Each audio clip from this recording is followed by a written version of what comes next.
Saudara-saudari umat Paroki Bunda Maria Banjarbaru yang terkasih dalam Kristus, selamat berjumpa dengan saya Andreas Nua dalam program Katekesi Umat di komunitas-komunitas wilayah Paroki Bunda Maria Banjarbaru. Semoga apa yang akan saya sampaikan menjadi sumber inspirasi dan refleksi bagi Anda semua dalam pengembangan iman kita bersama. Menurut arah dasar Keuskupan Banjarmasin, tema tahun 2021 adalah Gereja Katolik Berdialog, karena tahun 2020 dengan tema Gereja Kontekstual tidak dapat dilaksanakan karena pandemi COVID-19. Maka pada tahun ini Paroki Bunda Maria Banjarbaru melalui bidang pewartaan Dewan Pastoral Paroki Bunda Maria Banjarbaru merefleksikan beberapa tema dalam katekesi umat.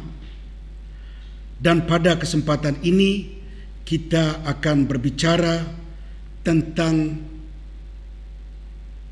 berdialog dengan budaya setempat, dengan kata lain iman yang membudaya dalam arti budaya Banjar.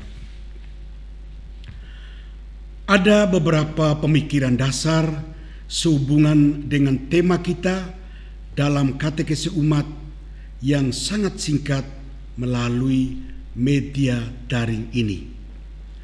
Pemikiran dasar yang pertama, pada tanggal 29 Januari tahun 2020, kita telah mengundang Profesor Dr. Mujibur Rahman, MA, MAG, di Wisma Sikar Banjarbaru yang dihadiri sekitar 200 orang, tokoh agama Katolik, pengurus DPP Bunda Maria Banjarbaru,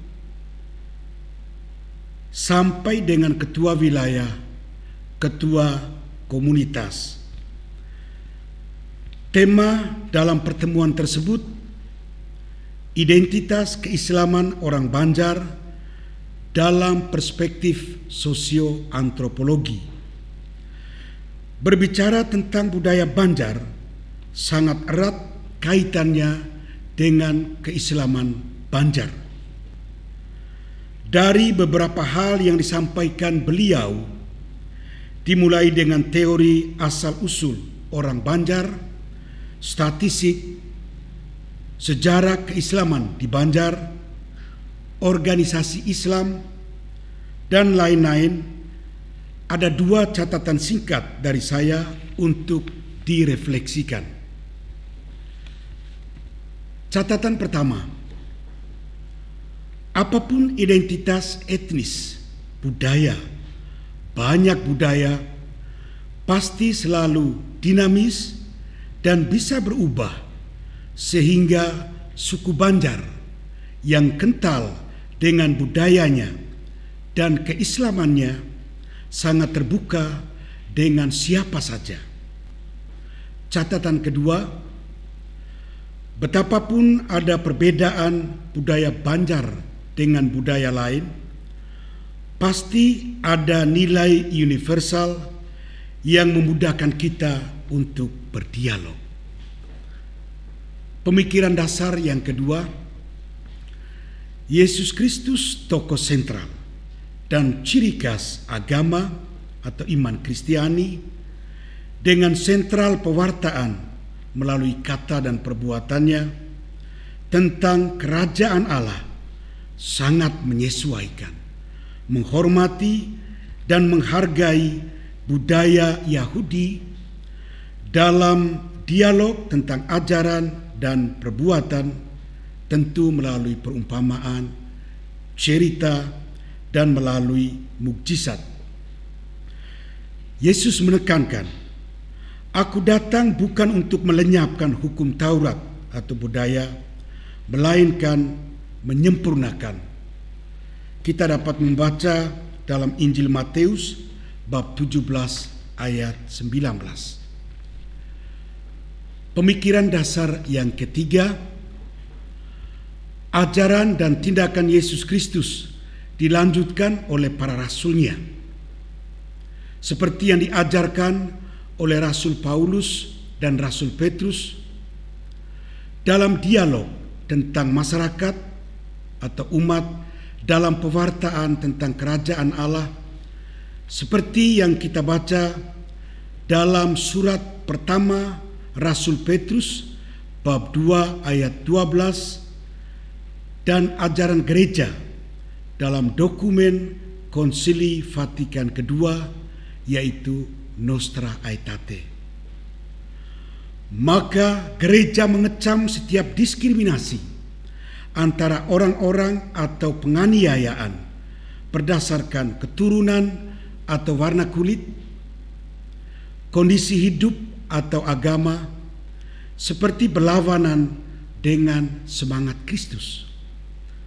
Oleh karena itu, Konsili Suci mengikuti jejak para rasul kudus Petrus dan Paulus, meminta dengan sangat kepada umat beriman Kristiani agar memelihara hidup yang baik di antara bangsa-bangsa bukan Yahudi.